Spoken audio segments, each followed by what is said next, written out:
Frères et sœurs en Christ, soyez les bienvenus à notre séance de prière d'intercession. Nous croyons l'Éternel pour vos vies, nous rendons grâce à Dieu pour vos vies, nous présentons d'ores et déjà des excuses à tous nos frères et sœurs qui résident en Europe et compte tenu du changement d'horaire que l'Europe affiche maintenant, nous passons désormais en GMT plus 2 pour faire la concordance de la zone horaire avec l'Europe. Donc, si vous demeurez dans l'Europe occidentale, Paris, Lyon, Lisbonne, Nice, Belgique, Allemagne, le fuseau horaire sur le GMT, d'habitude, c'est GMT ou bien UTC, donc temps universel plus 1. Maintenant, c'est temps universel plus 2. Donc, sur toutes nos affiches que vous verrez, vous devrez ajouter 2 heures pour pouvoir tomber sur l'horaire exact. Bien entendu, nous restons à votre disposition à chaque instant, les moments venus, pour confirmer les dispositions. Donc ne vous inquiétez pas, vous ne raterez rien. Merci pour la compréhension. Frères et sœurs en Christ, j'ai la joie et la grâce aujourd'hui, le privilège de pouvoir conduire cette séance de prière de cette fin du mois de mars. Je remercie le professeur et toute l'administration, l'administrateur général et tout le staff pour la responsabilité qui m'a été attribuée de pouvoir exercer ce service en ce jour. Le thème de mon exhortation de ce jour est la conscience spirituelle. Deux points, le royaume de Dieu est toujours proche. La conscience spirituelle. Deux points, le royaume de Dieu est toujours proche. Ça fait pratiquement 3 semaines que ce thème remplit mon cœur. 3 semaines de profonds enseignements, 3 semaines d'analyse profonde et de compréhension à la limite philosophique et existentielle, dans laquelle, en conclusion de tout ce que j'ai compris, tout ce qui m'a été donné de comprendre et de recevoir, en conclusion, je ne peux que dire que Dieu est tellement bon. L'Éternel est tellement bon. Ce que je vais partager avec vous aujourd'hui, si vous avez compris le titre, euh,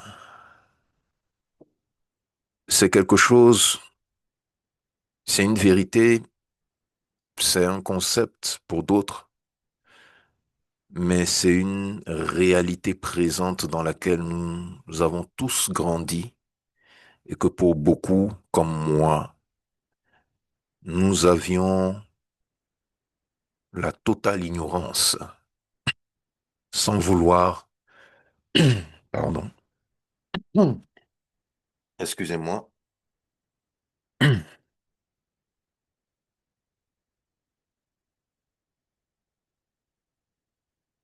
nous avions la totale ignorance sans vouloir être méprisant envers l'Éternel.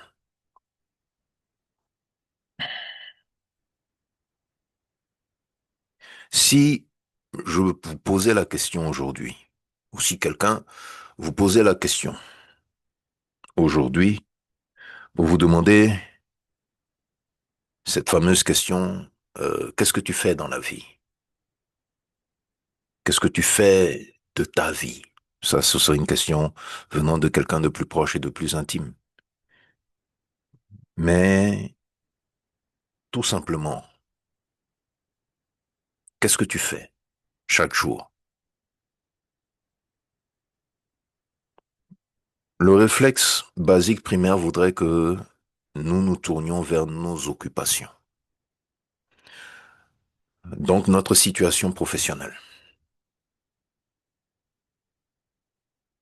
Je suis commerçant, je suis maître, je suis avocat, je suis juriste, je suis agent de sécurité, je suis technicien en informatique, etc.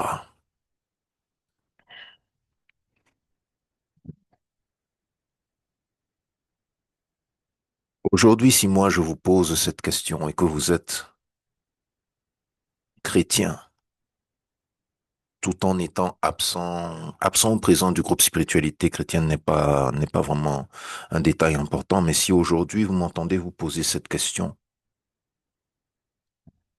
la réponse que vous donneriez par rapport à votre propre conception de votre situation socio-professionnelle serait une réponse erronée.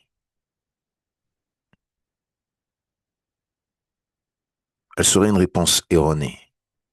Parce que cette réponse, au regard de toutes les vérités, de tous les enseignements que nous avons reçus, ne serait-ce qu'en cette année 2026, année de relâche, par la grâce de Jésus-Christ de Nazareth, si je vous demande qu'est-ce que vous faites dans la vie et que vous commencez à me répondre par vos activités socio-professionnelles, vous aurez tapé poteau, vous serez passé à côté.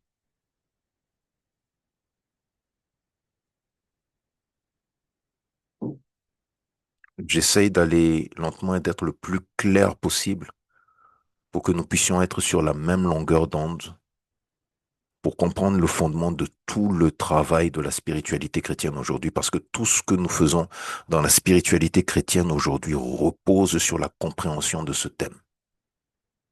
Tout ce que le professeur Patricio de Jésus dit, tous les témoignages de nos membres, tous les témoignages des sentinelles, toutes nos activités d'enseignement et de prière reposent sur cette unique et simple vérité contenue dans le titre de ce thème.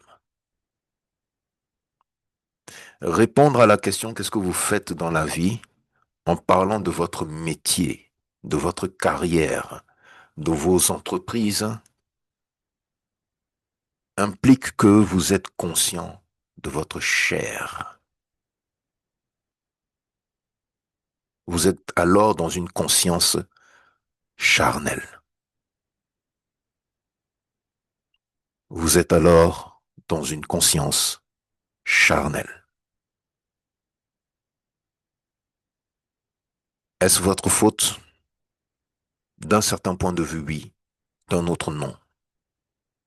Parce que de toute façon, aujourd'hui, nous savons que l'Église, le corps de Christ, est mal enseigné. Et nous, dans la spiritualité chrétienne, nous en faisons la preuve et la démonstration chaque jour, à travers nos réseaux sociaux, à travers nos relations, à travers les personnes qui nous donnent l'opportunité de nous écouter, nous exprimer sur ce point-là. C'est le moment pour moi dans cette exhortation de redéfinir ce que la spiritualité chrétienne est et n'est pas, afin que vous puissiez comprendre aussi qui vous êtes en tant que chrétien et ce que vous n'êtes pas. La spiritualité chrétienne n'est pas une religion. Ce n'est pas un mouvement. Et je vais la définir ainsi, c'est un centre de maturité spirituelle. Nous sommes un endroit où, par la grâce de l'Éternel, le Maître de l'univers réveille ses disciples. Parce que si vous êtes ici, ce n'est pas un hasard.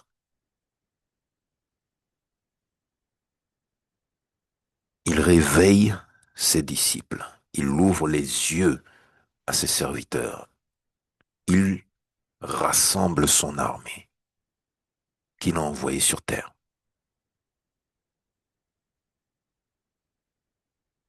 La spiritualité chrétienne révèle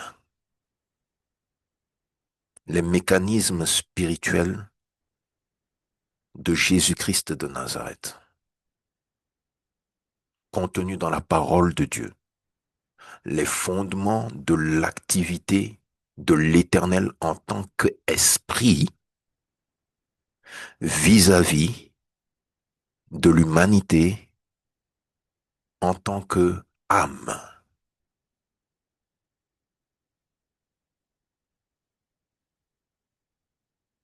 vous verrez que dans cette redéfinition de ce que nous faisons, la place de la chair n'est pas définie. Que vous soyez homme, femme, enfant, vieillard, que vous soyez mendiant, au chômage, divorcé, souffrant, riche ou pauvre, maître ou esclave, la vérité de la spiritualité chrétienne s'impose à vous tous, non pas par rapport à la condition de votre chair, mais par rapport au salut de votre âme, de l'âme que vous êtes.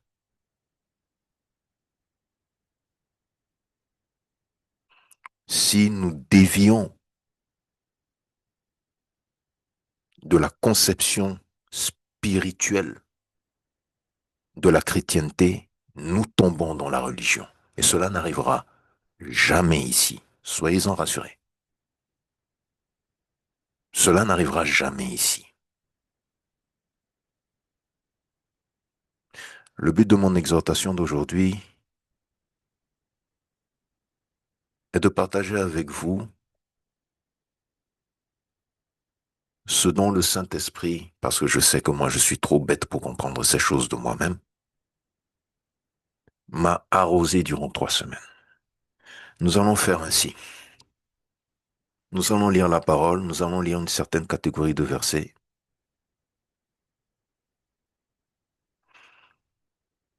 Et de là, nous allons partir dans une considération.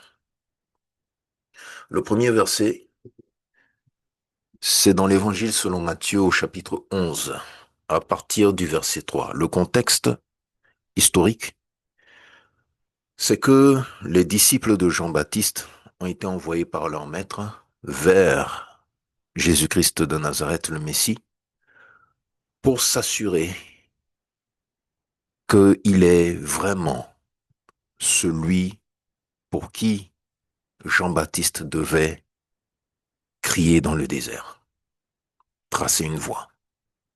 Verset 3, il est écrit: Es-tu celui qui doit venir ou devons-nous en attendre un autre? Jésus leur répondit: Allez rapporter à Jean ce que vous entendez, ce que vous voyez. Les aveugles voient, les boiteux marchent, les lépreux sont purifiés, les sourds entendent, les morts ressuscitent, et la bonne nouvelle est annoncée aux pauvres. Verset 6. Heureux celui pour qui je ne serai pas une occasion de chute. Amen. Le verset suivant.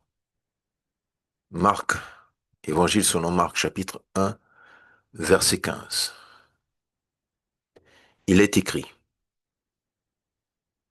Il disait, le temps est accompli. Ici, il est question de Jean-Baptiste. Il disait, le temps est accompli et le royaume de Dieu est proche. Le royaume de Dieu est proche. Repentez-vous et croyez à la bonne nouvelle. Amen. Le royaume de Dieu est proche. Repentez-vous et croyez. Croyez à la bonne nouvelle. Dans l'évangile de Luc au chapitre 10, il est écrit, dans le contexte, Jésus envoie ses disciples. À partir du verset 4, il est écrit, ne portez ni bourse, ni sac, ni souliers, et ne saluez personne en chemin. Verset 5, dans quelque maison que vous entriez, dites d'abord que la paix soit sur cette maison. Que la paix soit sur cette maison. Et s'il se trouve là un enfant de paix, votre paix reposera sur lui. Sinon, elle reviendra à vous. Amen. Luc 10, 5 et 6. Verset suivant. Évangile selon Jean. Je rends grâce à l'Éternel de ce que ces passages parcourent tous les auteurs, parcourent chaque auteur de 4 évangiles. Jean, chapitre 20, verset 26, il est écrit, 8 jours après l'indication qui a été donnée en Marc, les disciples de Jésus étaient de nouveau dans la maison. Pardon. Ici, dans le contexte, nous sommes dans la résurrection. Merci. Nous sommes dans la résurrection. 8 jours après, les disciples de Jésus étaient de nouveau dans la maison. Et Thomas se trouvait avec eux. Jésus vint, les portes étant fermées, se présenta au milieu d'eux et dit, la paix soit avec vous. Voilà l'indication qui avait été donnée en Marc. La paix soit sur cette maison est égale à la paix soit avec vous. Sauf que dans l'époque du temps de Marc 1,15, on frappait à la porte. Le Messie frappait à la porte. Le Messie frappait à la porte des maisons. Le Messie frappait à la porte des cœurs. Ici, la maison fermée, il entre. Quelle est la différence? La différence, c'est celui qui le reçoit. La différence, c'est celui qui l'attend. À celui qui attend le Messie, la porte est déjà ouverte. À celui qui attend le Messie, les murs ne peuvent l'empêcher d'entrer. Quelle que soit la boue, la gadoue dans laquelle vous avez traîné, si vous attendez le Messie, si vous soupirez après lui, il entrera dans votre cœur. Il dira, et vous ressentirez. Et la première chose que vous remarquerez de sa présence, c'est la paix. La paix du Seigneur. Marc, évangile de Marc 16-15. Nous suivons une chronologie. Il est écrit, puis il leur dit, allez par tout le monde et prêchez la bonne nouvelle à toute la création. Cette fois-ci, le territoire d'Israël n'est plus le pâturage unique. La même phrase, la paix soit avec vous, va vers les nations. La paix soit avec vous, va vers les nations. Jean 14. Pour qu'ils aillent vers les nations, Jésus dit, et moi je prierai le Père, et il vous donnera un autre consolateur, afin qu'il demeure éternellement avec vous.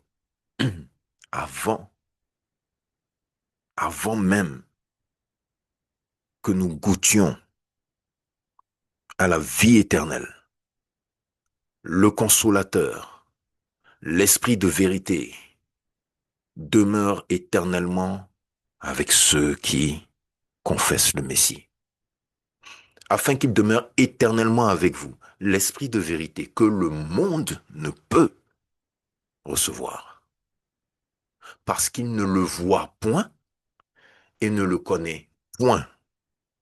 Mais vous, vous le connaissez, car il demeure avec vous et il sera en vous. Il demeure avec vous et il sera en vous pendant que vous êtes dans ce monde qui ne le voit pas et qui ne le connaît pas éternellement.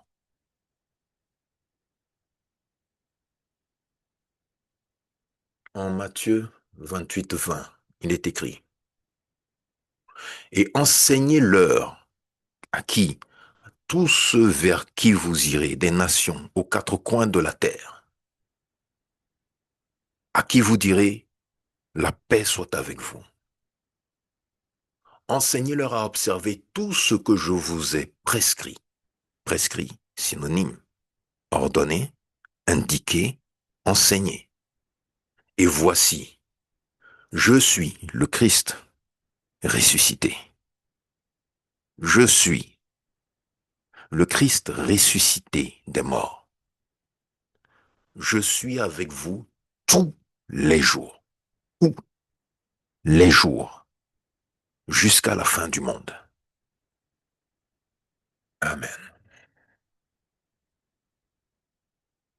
De tout ce que nous venons de lire,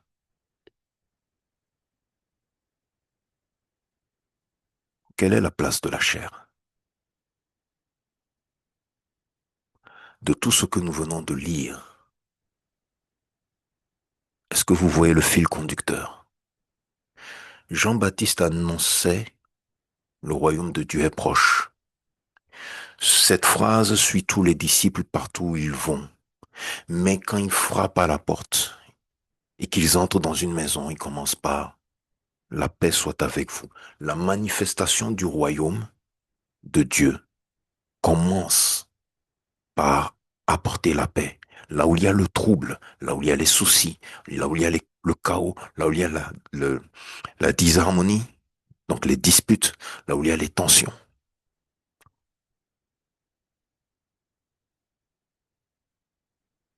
La paix soit avec vous est liée au royaume de Dieu est proche. La paix soit avec vous est liée au royaume de Dieu est proche. Vous savez qui d'autre est lié au royaume de Dieu est proche? Celui qui porte l'esprit du royaume. Celui qui est le temple du Saint-Esprit, sans qui le royaume ne se manifeste pas. Celui qui est baptisé, né de nouveau, et qui marche dans la sanctification. Le disciple. Jésus disait, dans d'autres versions et dans d'autres passages, vous serez mes ambassadeurs. En acte. Vous serez mes ambassadeurs. Et je serai avec vous. Le Christ a été élevé. Il est monté au ciel. Mais il est présent par le Saint-Esprit. Parce qu'il est dans le Saint-Esprit, tout comme il est dans le Père. Un pacte puissant. Notre métier n'a rien à y faire. Notre carrière ne peut pas affecter cette vérité. Nos problèmes, nos soucis n'ont rien à faire, ne peuvent pas affecter cette constance et cette situation. Le monde que nous voyons, dans lequel nous avons grandi, nous avons appris à voir le monde pour voir notre spiritualité. La Bible nous dit clairement, le Saint-Esprit est inconnu au monde. Les actes que nous posons, les activités que nous menons sont un thermomètre de notre façon de croire et de prier. Et au nom de Jésus-Christ de Nazareth, qui dit qu'il est déjà avec nous? Je ne sais pas si vous comprenez la profondeur. En vérité, le royaume de Dieu. Beaucoup de chrétiens, dans mes recherches et dans ma conception, et moi le premier, nous pensons que quand le Christ s'est élevé, c'est fini, le royaume de Dieu est parti. C'est faux. C'est tout simplement faux. Nous venons de le lire. La Bible est claire, c'est noir sur blanc. Il y a pas d'interprétation particulière à avoir de ce passage. Il est la parole de vérité. Il n'a jamais menti, il ne mentira jamais. Ce qu'il dit, il le fait. Ce qu'il dit s'accomplit. Il dit, je suis avec vous. En tant que disciple, à la question qu'est-ce que vous faites dans la vie, la réponse, la seule qui soit, la seule qui justifie quoi que ce soit au regard de Dieu, vient de votre conscience spirituelle, de ce que le royaume de Dieu est toujours proche. Tant que cet esprit de vérité que le monde ne connaît pas est présent, ce n'est pas Dieu qui ment, c'est nous qui voyons mal. Et je le dis, je le répète, toutes les activités de la spiritualité chrétienne repose sur cette vérité. Le royaume de Dieu est toujours proche, il est toujours disponible, il est toujours présent, il est toujours actif. Le Saint-Esprit le garantit.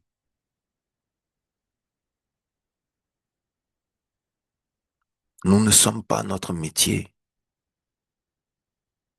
nous ne sommes pas notre carrière, nous ne sommes pas notre santé, nous ne sommes pas nos finances. Je ne dis pas que ce n'est pas important. Je ne dis pas que ça ne fait pas partie de votre vie. Je dis que vous n'êtes pas cela. Vous êtes une âme. Si dès le départ,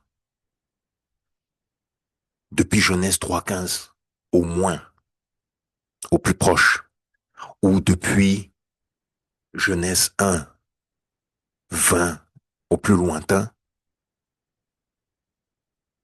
si dès le départ, votre présence sur terre est l'exécution de la volonté de Dieu, votre nature ne peut pas être définie. Votre activité ne peut pas être considérée, votre existence ne peut pas être appréhendée en dehors de l'objectif, de la volonté de Dieu. C'est aussi simple que ça. Jésus demande à Pierre, toi, qui dis-tu que je suis? Pierre ne lui répond pas, tu es un charpentier. Pierre ne lui répond pas, tu es le Galiléen. Pierre ne lui répond pas, tu as reçu ton premier lait dans une mangeoire. Pierre lui répond, tu es le Fils de Dieu. Et Jésus lui répond, ce n'est pas par l'intelligence que tu donnes cette réponse, c'est par le Saint-Esprit. Or, le monde ne connaît pas le Saint-Esprit. Donc, quand nous répondons à cette question, qu'est-ce que vous faites dans la vie? Par notre conception de notre métier ou de notre situation socio-professionnelle, nous répondons à la façon du monde. Devinez quoi? Devinez quoi? Devinez ce que le Messie dit de vous par rapport au monde. Est-ce que vous pouvez deviner? Celui qui ne s'est jamais considéré par rapport au monde dans lequel il était. En Jean 5, 19, 17, 11, 16, il dit, vous êtes dans le monde, mais vous n'êtes pas de ce monde. Vous n'appartenez pas à ce monde. Écoutez, si je ne suis pas un Canadien, je ne peux pas m'exprimer comme si j'étais un Canadien. Si je ne suis pas un chien, je ne peux pas me comporter comme si j'étais un chien. Si je ne suis pas un oiseau, il est indubitable que je ne peux pas me comporter comme un oiseau. Voler dans un avion et être un oiseau sont deux choses différentes. L'oiseau a une nature, une conception qui lui permet de voler par lui-même. L'homme doit créer un appareil qui lui permet d'être dans les conditions aériennes de l'oiseau. À quel moment, avons-nous oublié qu'en vérité, le même Dieu qui était avec Adam depuis le commencement jusqu'à aujourd'hui ne s'est jamais éloigné de nous? Notre conscience spirituelle,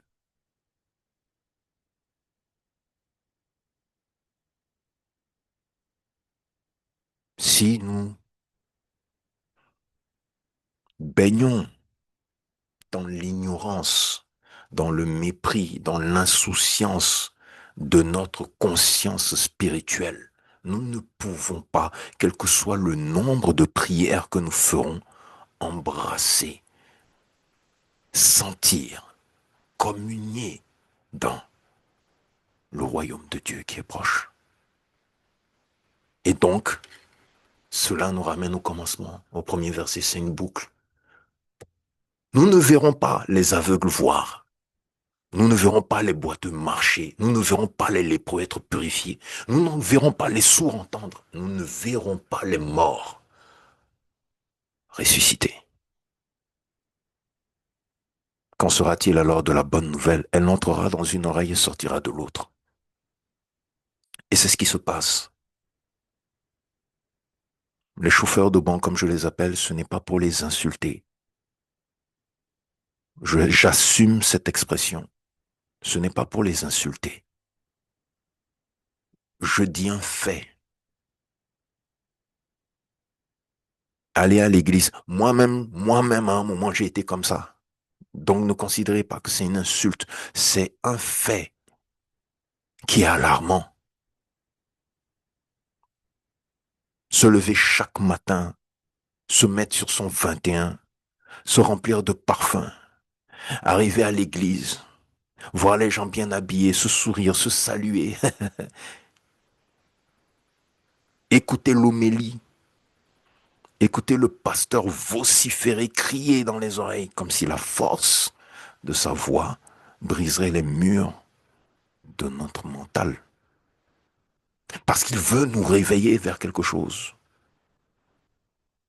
Mais sans une conscience spirituelle de qui nous sommes, c'est peine perdue. Pourquoi priez-vous? Pourquoi prions-nous?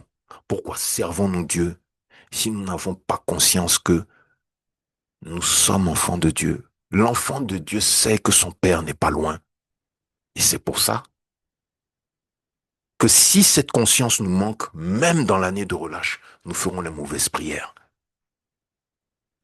Nous ferons les prières de la mauvaise façon. Nous ne donnons pas des décrets dans ce ministère. Nous ne créons pas des décrets dans nos prières structurées, dans nos prières en séquence. Nous ne lançons pas de décrets parce que il nous a seulement été dit que tout ce que nous lions sur la terre est lié dans le ciel, que tout ce que nous ouvrons sur la terre est ouvert dans le ciel. Non, nous lançons ces décrets parce que cette vérité décrit qui nous sommes et dans quoi nous sommes sur cette terre. Sur cette terre, ce que Jésus dit, c'est qu'il y a deux mondes qui se côtoient à travers l'humanité. Il y a ce monde et il y a le royaume de Dieu. Il y a ceux qui portent le Saint-Esprit et il y a ceux qui ne le connaissent pas. La seule différence entre les deux est la conscience spirituelle de qui ils sont en tant que créatures, de là où ils sont et de leur raison d'exister en tant que fils de Dieu. La différence est que certains conçoivent que leur spiritualité ne peut venir de Christ parce qu'ils n'ont connu que ça et qu'ils sont bien dedans, alors que d'autres ont pris le risque d'accepter de mourir en Christ pour renaître par sa résurrection. Si vous êtes de ceux-là, ne vous comportez pas comme ceux de l'autre côté. Ne soyons pas ceux qui voyons. Vous savez, beaucoup de personnes, quand ils nous rencontrent, quand ils prennent connaissance de nous, auront des appréhensions parce que le monde leur aura appris ou leur aura montré que les pasteurs sont faux, les mystiques mentent, ils veulent l'argent, les fétichistes sont à moitié sorciers, ils mangent les uns les autres. Cela ne peut pas. Écoutez, les lions, les bêtes sauvages sont mises dans des zoos chaque jour. Certaines naissent dans des zoos et meurent dans les zoos. D'autres sont capturés pour être amenés. Ça n'enlève rien à leur nature originelle. Ce sont des bêtes sauvages.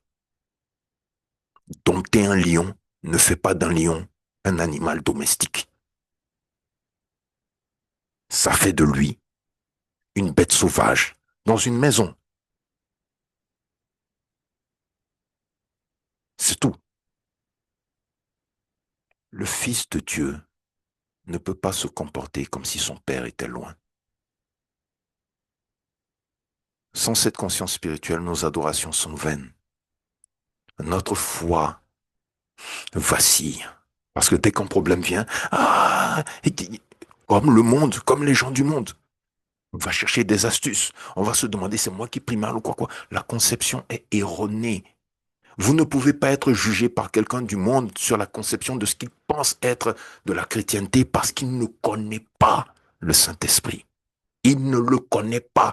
Or, l'Esprit juge de tout. Vous, avec le Saint-Esprit, vous jugez de ce qui marche dans le royaume et de ce qui est en dehors du royaume. Ce n'est pas le même level. Donc, nous ne pouvons pas, à partir de quel moment, dans une entreprise où tout va bien, un directeur d'entreprise milliardaire se comporte comme la secrétaire. S'il fait ça, c'est qu'il va mal. Ça veut dire qu'il y a quelqu'un qui ne fait pas son travail. Faisons-nous notre travail. Qu'est-ce que vous faites dans la vie?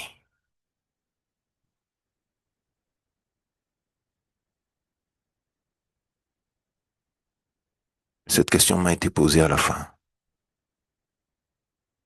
Parce qu'à la fin de l'année, si nous sommes des serviteurs de Dieu, le bilan est là. Combien d'âmes avons-nous aidé à sauver? Combien de personnes avons-nous touchées? Dans notre quartier, combien de personnes savent que nous sommes serviteurs? Combien de questions, combien d'ornières avons-nous fait tomber? Quelle est l'obscurité que nous avons chassée par la lumière de la vérité, de la parole de Dieu? Quelle est la qualité de ton service?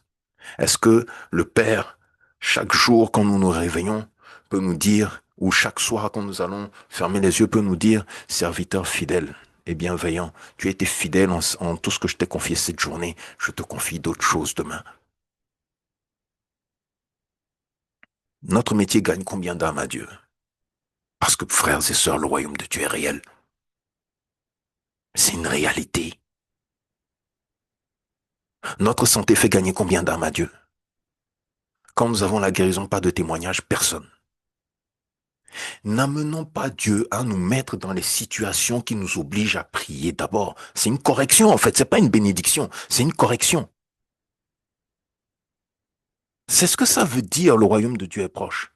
Le royaume de Dieu est proche, c'est le Jésus qui était là parmi eux, qui faisait tous ces miracles, qui quand il est ressuscité des morts, traversait les murs et les portes fermées, vit en vous. C'est ce qu'il dit. C'est pas moi qui le dis, c'est ce qu'il dit. Nous avons lu les versets, c'est ce qu'il dit. Alors vous voulez dire qu'il ment? Non,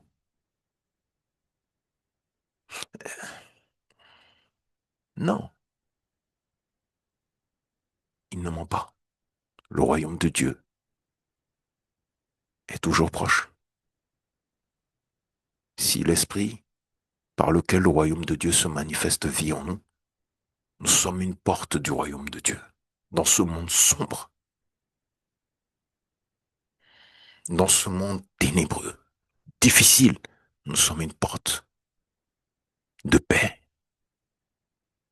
Face à quelqu'un qui est au chômage, qui est dans les tensions, qui se demande comment il va nourrir sa famille, nous sommes d'abord une porte de paix. Nous sommes une porte d'espérance.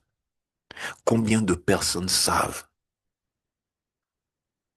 que la plupart de leurs problèmes ont une racine spirituelle d'abord? Parce que le royaume de Dieu est proche.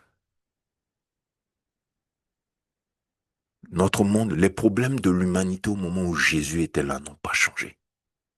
Le monde a changé de face, modernité, technologie, développement de la science. Mais le problème de l'humanité reste toujours le même. Vous savez, le vrai problème de l'humanité, c'est quoi? C'est qu'il s'éloigne de Dieu, c'est tout. Or, Dieu est proche.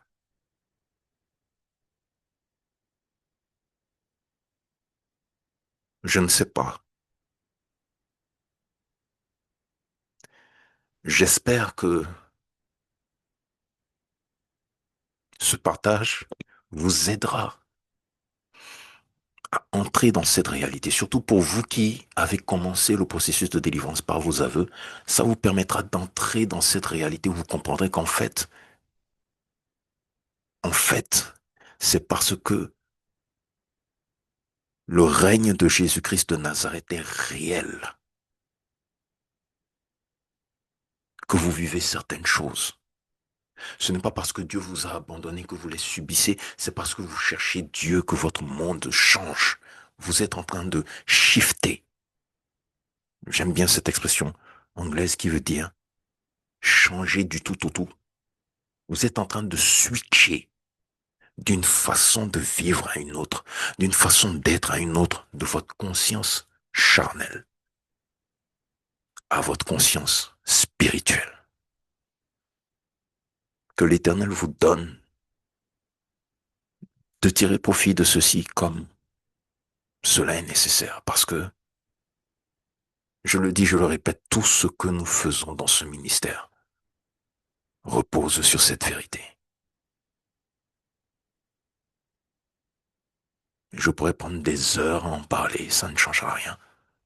Si vous ne faites pas le choix d'accepter, de considérer 5 minutes, vous demandez, ok, et si c'était vrai?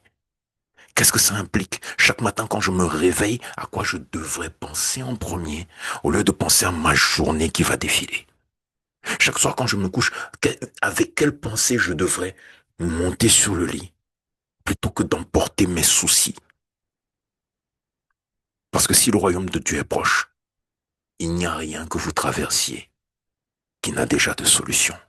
Et nous sommes dans l'année de relâche. Dieu est déjà au contrôle. Notre conscience spirituelle nous crie que le royaume de Dieu est toujours proche. Que la paix de Jésus-Christ de Nazareth soit sur vous. Que Dieu vous bénisse.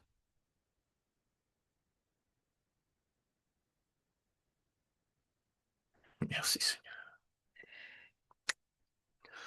Voici terminée la première phase de cette prière d'intercession. Ce soir, en cet après-midi, nous abordons la deuxième partie. Et dans cette deuxième partie, nous ouvrons la page des témoignages.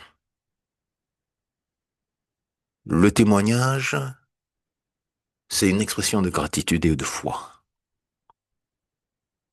C'est le récit de la démonstration de l'amour de Dieu, parce que nous n'avons pas mérité que sa main bouge dans nos vies. Et cela n'arrivera jamais, nous n'aurons jamais aucun mérite, mais il l'a fait, par amour, par bonté. C'est le récit d'une situation dans laquelle l'Éternel a accordé le salut, le secours. C'est une expression d'amour, de reconnaissance. Nous n'avons pas besoin que ce témoignage soit forcément lié à l'instant présent, bien que ce serait très bien, étant donné tous les enseignements que nous recevons et les exercices qui vont avec. Nous serions heureux dans ce ministère d'entendre vos témoignages par rapport à tout ce que vous avez reçu. Cependant, quelque part dans votre cœur, je suis sûr, il y a une trace de quelque chose que Dieu a fait pour vous, qui vous a marqué, qui fait que vous êtes resté chrétien malgré tout. Beaucoup sont devenus musulmans, hindouistes, bouddhistes et athées, j'en passe.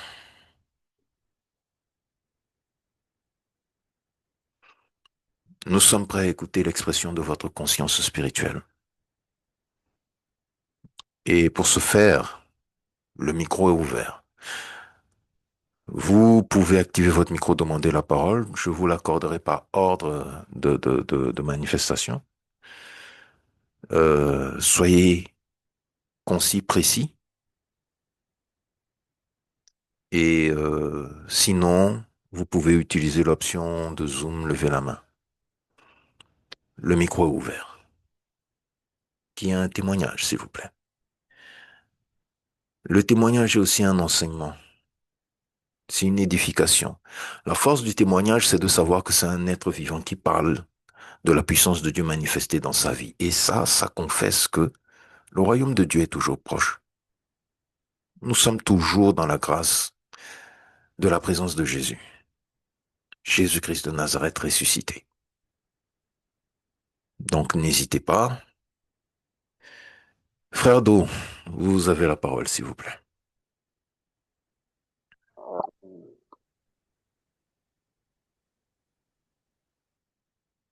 Dieu. Et mon témoignage, c'est un témoignage qui date de peu longtemps, qui, par la grâce de Dieu, il arrivait il y a un temps où j'étais complètement dans le désespoir, en fait. Je me sentais pratiquement seul dans tout. Oui, quand je dis dans tout, c'est dans vraiment tout. Et je n'avais pas de personne avec qui réellement parler. C'est-à-dire que j'étais vraiment seul toutes mes journées, toutes mes nuits également. Et je rends gloire à Dieu parce que pendant ce temps, il y avait des pensées aussi suicidaires. Je me posais des tonnes de questions qui tournaient un peu sur la mort, etc. Et c'est par la grâce de Dieu. C'est-à-dire, quand je dis par la grâce de Dieu, parce que j'entendais sa voix. Et c'est lui qui me consolait. C'est lui qui parfois échangeait avec moi, qui causait avec moi. Je ne sais pas comment je vais expliquer ça, mais comme un être humain cause avec son prochain là, c'était pareil. Et puis, ça a fait que je me sentais plus seul.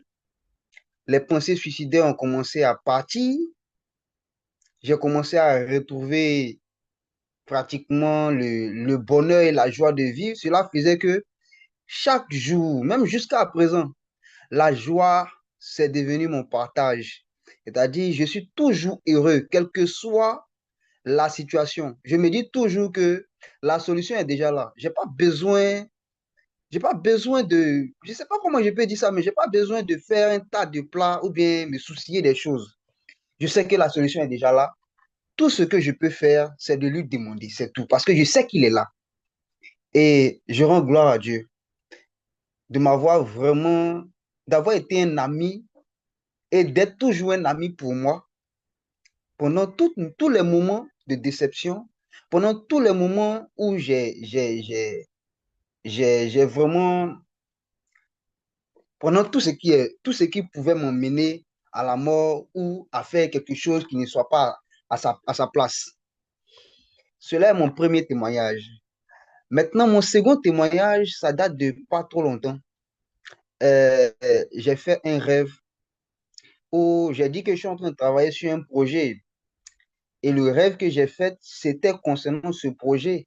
Mais dans le rêve, c'était, bon, si je vais je vais vraiment voiler, mais je suis obligé de parler. C'est un robot qui fonctionnait parfaitement. C'est-à-dire, c'était conception de robot métallique, mais qui fonctionnait parfaitement et qui faisait parfaitement ce que je voulais. Je rends gloire à Dieu. Je sais que ce que j'ai vu, cela va se répercuter et je rends grâce à Dieu pour ce qu'il a déjà fait. Voici tout mon témoignage. Amen. Amen. Amen. Nous rendons grâce à l'Éternel. Nous rendons grâce à l'Éternel pour votre vie. Sa parole s'accomplit. Sa parole s'accomplit. Sa parole ne revient pas à lui avant d'avoir accompli ce pourquoi elle est sortie. Et ses desseins se réalisent toujours. Ce sont les plans de l'Éternel. C'est la volonté de l'Éternel qui s'accomplit. Rien d'autre. Je, je rends grâce à Dieu de ce que dans ce ministère, franchement, nous sommes dans le concret, quoi. Nous sommes dans le concret. Je rends grâce à l'Éternel pour ce privilège qu'il nous a donné. Nous sommes dans le concret de l'existence de Dieu. Et merci Seigneur pour ce rappel. La meilleure façon de répondre à la question, qu'est-ce que vous faites dans la vie? C'est si je, si on me demandait qu'est-ce que je fais dans la vie, la première réponse, c'est que je suis un disciple de Christ. Être un disciple sous-entend que vous faites un travail. Le travail du disciple, c'est de servir le royaume de Dieu. C'est de servir le règne du Christ. Le serviteur a des tâches, a une mission, a des objectifs, a un plan. On va appeler ça un carnet, un cahier de charges pour lequel il doit rendre compte. Et croyez-moi, sa vie entière en dépend. Votre vie, notre vie physique dépend de notre cahier de charge et de l'obéissance que nous avons à l'exécuter. Et après cela, nous sommes charpentiers, nous sommes juristes, nous sommes ci, nous sommes ça. Nous sommes serviteurs de Christ dans les domaines où nous sommes. Il n'y a aucune honte à affirmer sa conscience spirituelle dans ce monde. Il n'y en a absolument aucune. Vous avez déjà vu un franc-maçon avoir honte de dire qu'il est franc-maçon? Vous avez déjà vu un sataniste avoir honte de dire qu'il adore Satan? Vous avez déjà vu un fétichiste se cacher pour faire les témoignages de son fétiche? Ça n'existe pas, sauf chez les chrétiens. Ça n'existera pas chez nous. Et c'est une opportunité justement de pouvoir confronter des idées, de pouvoir dire ce qui se passe, de parler des blocages, de parler du mensonge dans le culte des anges. Qu'ils nous acceptent ou pas, ce n'est pas notre problème. Nous devons faire notre travail. Ce qui nous importe, c'est que Dieu accepte notre travail. Mhm. Un autre témoignage.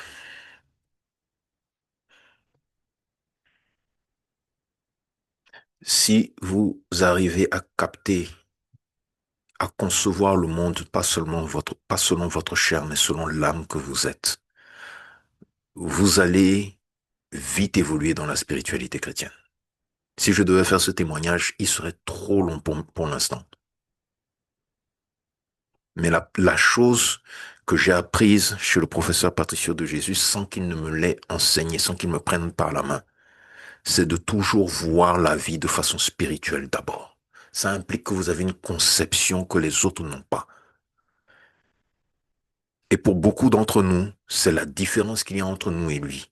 Indépendamment des enseignements, indépendamment des pouvoirs, des dispositions, du contrôle de la conscience dans le spirituel, là, l'une des plus grandes différences qui font que nous n'arrivons pas à évoluer dans la spiritualité chrétienne, c'est parce que nous ne passons pas à notre conscience en tant qu'âme. Parce que l'âme est esprit. L'âme est spirituelle. Si nous abordons notre vie selon les yeux de l'âme, par notre conscience spirituelle, je peux vous assurer, vous allez aller très vite dans la spiritualité chrétienne. C'est juste le plus simple et le plus pur des secrets que je puisse vous donner. Pour développer ça, il faudra encore une autre exhortation. Et je suis désolé, le temps de l'exhortation est passé. Mais si je devais donner un témoignage, je suis sûr que pour vous tous, c'est la même chose. Votre compréhension de la vie n'a-t-elle pas changé à partir de chaque enseignement que vous avez écouté? Chaque enseignement que j'ai écouté et réécouté a transformé ma façon de voir le monde. Depuis le premier jour que nous avons commencé le ministère en ligne, jusqu'à présent, ça ne s'arrête pas. Ça ne s'arrête pas. Il y a quelque chose dans la tête qui fait crac. Il y a quelque chose dans le cœur qui fait boum. Il y a une phrase qui vient, ça crée une tension en vous. Vous avez la chair de poule, vous avez chaud, vous passez par des états différents. Pourquoi? Parce que chaque enseignement, et c'est pour ça que nous insistons sur cela, ce n'est pas une corvée que nous vous imposons, c'est le processus de développement spirituel et mental obligatoire pour pouvoir embrasser la spiritualité chrétienne. Écoutez chaque enseignement. S'il y a un exercice dedans, faites-le. Je le dis pour tous ceux qui sont présents. Il n'y a aucun des dirigeants de communauté qui sont présents ici qui n'a pu arriver là en faisant autre chose. C'est un travail permanent qui est là. Profitez-en. Un autre témoignage?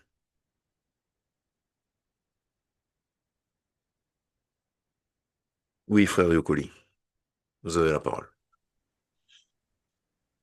Bonsoir, je suis une pierre vivante du Jas. Je suis l'épouse du Seigneur Jésus-Christ. Amen. Mon témoignage aujourd'hui, c'est que je me parler au niveau de la santé. Mhm. Ouais. Depuis un certain moment, je ressentais la fatigue, vraiment une fatigue. Et moi aussi, j'ai cru que cette fatigue-là, c'était normal par rapport au boulot que j'effectue. Donc, ça, il a traîné ça pendant au moins 4 mois, 5 mois, hein. Donc, mais quelque chose m'est mis en tête, il fallait que je prie pour ça. Et j'ai commencé à prier, prier, prier, prier, prier pour cette fatigue. Et puis réciter les prières en séquence du Seigneur Jésus-Christ de Nazareth. Donne-moi la vigueur de Moïse, donne-moi la force de Samson et tout. Et au fur et à mesure, ça fait maintenant un moment, maintenant, je sens que j'ai une vigueur vraiment que j'ai dans le corps par rapport au travail. Parce qu'au travail même, ils se sont pleins de ça. Donc, c'est pour signaler que non, il y a certains mots qui nous arrivent, mais c'est vraiment souvent, c'est pas naturel.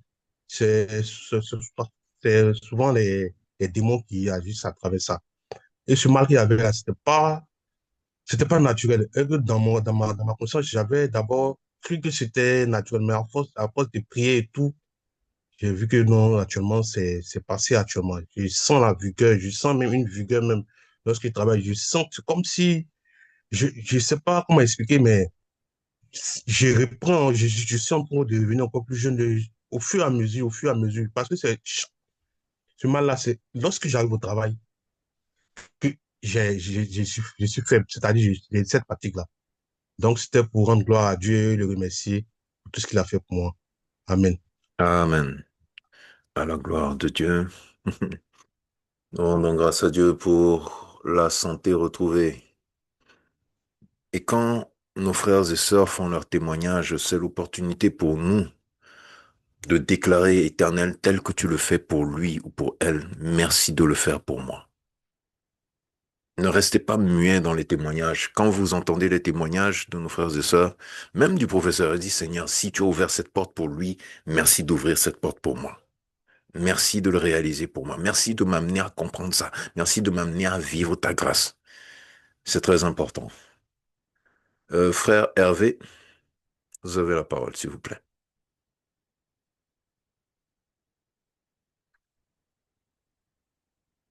C'était une erreur? Ok, un autre témoignage? Allô? Oui, frère Hervé, nous vous entendons. Oui, bonjour peuple de Dieu. Dieu vous Je suis une bénisse. pierre vivante de jaspe, épouse de Jésus-Christ. Amen. Pouvez-vous Je vous rapprocher voudrais... de votre micro, s'il vous plaît? S'il vous plaît. Là, c'est bon. Oui, c'est beaucoup mieux, s'il vous plaît. Merci. Je voudrais partager deux témoignages avec le peuple. Le premier témoignage que je voudrais partager, j'ai déjà eu à le donner lors d'une séance de prière dans le groupe du Cameroun. Et il y a un deuxième témoignage plus récent que je voudrais partager aussi. Je voudrais commencer par le premier témoignage qui m'est arrivé il y a de cela m'est arrivé il y a de cela 3 ans et demi. 3 ans et demi, où j'ai vu la main de Dieu vraiment sur ma vie. Et j'ai compris que, comme le frère Patrick le disait tout à l'heure, le royaume de Dieu est toujours parmi nous. Cela avait commencé par une expérience spirituelle. J'étais endormi. Et dans cette expérience spirituelle, je vois, on m'amène une bouteille. On me tend une bouteille. Et dans cette bouteille, il y avait un liquide qui était tout noir. Ça ressemblait un peu à une boisson gazeuse, comme à du Coca-Cola, sans faire de publicité. Et je prenais la bouteille en main. Et le lendemain, je me suis levé ce jour-là, j'ai prié le matin. Quand je suis sorti, je devais partir à un deuil. Je devais partir à un deuil. Et quand je suis allé à ce deuil-là, nous étions assis à la tribune pendant qu'on faisait les cérémonies. Et on nous a proposé de l'eau. De l'eau parce qu'il faisait chaud. On nous a proposé à chacun de prendre de prendre une bouteille d'eau. Et il y a un monsieur qui était à côté de moi, de mes cousins, qui m'a tendu une bouteille d'eau minérale. Cette bouteille d'eau minérale était hermétiquement fermée parce qu'elle sortait du paquet. Il y avait tout un pack de bouteilles d'eau. Et il a juste pris entre ses mains et il me l'a tendu. Ça fait que je n'ai même pas fait le lien avec l'expérience que j'avais eue la veille, parce que si ça avait été une boisson gazée, je me serais peut-être dit, ah, c'était une bouteille d'eau toute simple. Et quand j'ai pris la bouteille d'eau, j'ai ouvert la bouteille d'eau pour boire de l'eau, pour me désaltérer. Peuple de Dieu, cela n'a même pas fait, ça n'a même pas pris 2 minutes. C'est-à-dire, j'ai senti, mon corps a commencé à, je me sentais mal. J'étais mal à l'aise, j'avais des sueurs froides, je transpirais à grosses gouttes, j'avais des sueurs tu transpirais à grosses gouttes. C'est comme ça que l'estomac a commencé à faire des... J'avais mal à l'estomac qui tournait et tout ça. Et j'ai commencé à chercher à aller aux toilettes pour essayer de me mettre à l'aise, mais ça n'allait toujours pas. Je suis parti aux toilettes une fois, ça n'allait toujours pas. En même temps, j'avais envie de rejeter, j'avais des nausées. Et ça fait que, à un moment, comme j'ai vu que ça n'allait pas, je suis parti. Le Saint-Esprit m'a dit de partir vers la voiture parce que dans ma voiture, je marche toujours avec, j'ai souvent certaines choses dans la voiture. Je ne me déplace jamais sans ça, j'ai souvent de l'huile d'onction à l'intérieur de la voiture. Et quand je suis entré dans la voiture, j'ai commencé à prier. J'ai commencé à prier, prier, prier. Et après, l'Esprit me dit, prends l'huile d'onction. C'est comme ça que j'ai pris un peu d'huile d'onction. J'ai à peine effleuré l'huile d'onction. J'ai mis d'abord sur mon ventre, après j'ai à peine mis sur mes lèvres. Le malaise s'est arrêté immédiatement. C'est-à-dire, il n'y a plus... immédiatement, ça s'est arrêté. Tous les symptômes ont disparu. Ça s'est arrêté à un point où je me suis levé. Je suis quand même reparti. Au deuil, on avait fini l'inhumation et c'était à la réception. Je suis parti à la réception. Mais bon, par prudence, je n'ai rien avalé. Je suis resté là. Jusqu'au soir, je suis rentré, je n'avais plus de problème. Je voulais faire ce témoignage ici. Et le deuxième témoignage que je voulais faire, là, c'était il y a peut-être cela 1 an à peine. Il y a cela 1 an à peine. C'est plus récent, celui-là. Dans ma famille, mon père, il a pris une deuxième femme. Et cette femme il était marié avec ma mère, ma mère qui nous a quittés, elle, cela 1 an. Et cette femme, cette dame, est très réputée pour faire des pratiques dans ce qu'on appelle en Afrique la magie. Vraiment, c'est des réputations, tout le monde en parle. Ça fait que depuis que mon père a amené cette femme chez nous, parce que avec la maman, ils ont fait une grande concession. Il y a plusieurs maisons à l'intérieur de la concession. Depuis que cette femme est arrivée chez nous, ça n'a plus jamais été la paix des maladies, des attaques spirituelles. Ça fait qu'il y a de cela 1 an. La maman a succombé après avoir eu beaucoup de soucis de santé. Elle a eu beaucoup de soucis de santé. Elle a finalement succombé. Mais le témoignage vient sur... après le décès de la maman, j'avais à réaliser quelque chose, c'est que chaque fois que je me levais pour partir rendre visite à la maman, c'est-à-dire dans ce qui est la concession familiale, en cours de route, il y avait... je sentais une colère monter en moi, une colère monter en moi. Et je ne pouvais pas comprendre d'où cela venait. Je sentais toujours qu'il y avait une colère qui montait en moi et je n'arrivais pas à comprendre exactement ce qui se passait. Et après qu'on soit revenu de l'enterrement à la maman, c'est comme ça que la première fois que je décide de partir là-bas pour mettre certaines choses en ordre de son côté, je commence à... Je suis pris de vertige dans ma voiture. Je suis pris de vertige, la tête qui tourne. Je suis pris de vertige. Je dis, mais je ne comprends pas ce qui se passe. Je suis pris de vertige, je suis pris de vertige. Et ce jour-là, j'ai dans un de mes téléphones, j'avais téléchargé le manuel de prière. C'est comme ça que l'esprit il me vient à l'esprit d'ouvrir le manuel de prière et je tombe sur la prière, une des prières, dont l'intitulé est Condamnation pour toute bouche qui nous accuse dans la sorcellerie. Immédiatement dans la voiture, je garde le véhicule et je commence à faire cette prière. Je commence à faire cette prière, je l'ai fait 7 fois. Quand j'ai fini de faire cette prière, les vertiges se sont arrêtés. C'est comme ça que je redémarre la voiture, je démarre la voiture, quand je roule. J'arrive à la maison familiale, et je trouve mon père qui est là. Quand je finis de faire ce que j'ai à faire, après que je sois reparti, je n'ai pas trouvé la dame en question. Je ne sais pas où elle est partie. Je ne l'ai pas trouvée. Mais quand j'ai demandé aux gens de la maison, mais où elle est partie, je ne l'ai pas trouvée. Quelqu'un m'a dit, c'est bizarre, au moment où tu venais, Excusez-nous, il y a beaucoup de bruit à côté de vous, s'il vous plaît. Allô, frère.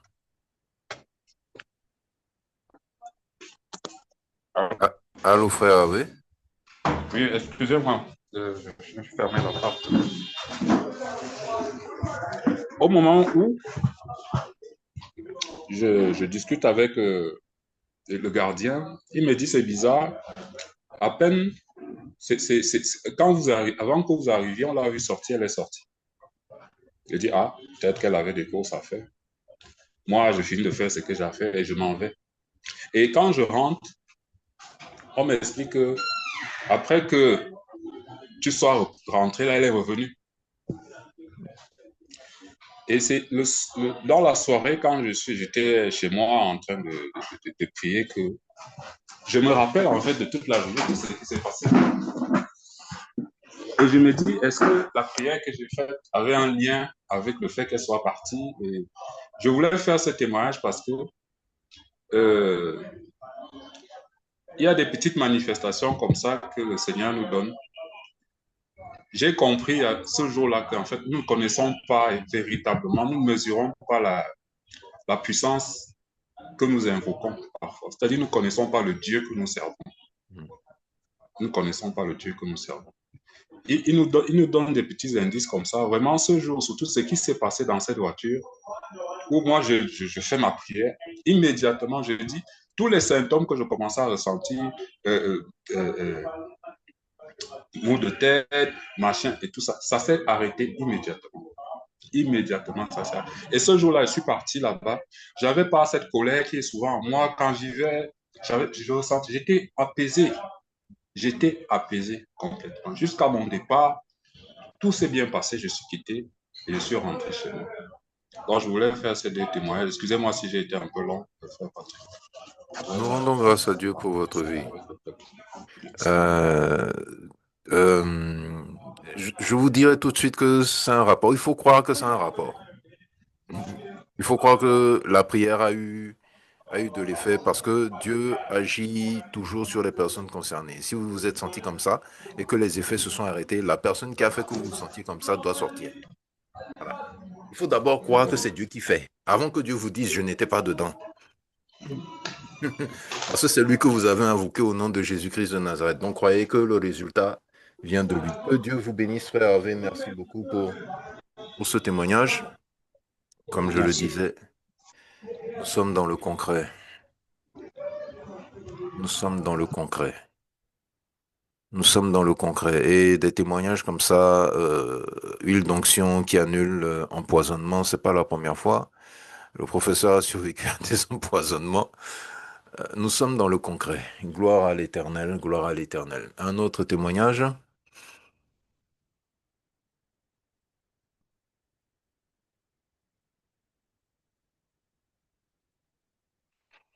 Pas d'autres témoignages.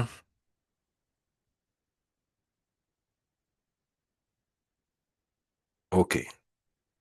Éternel, nous rendons grâce à ton saint nom.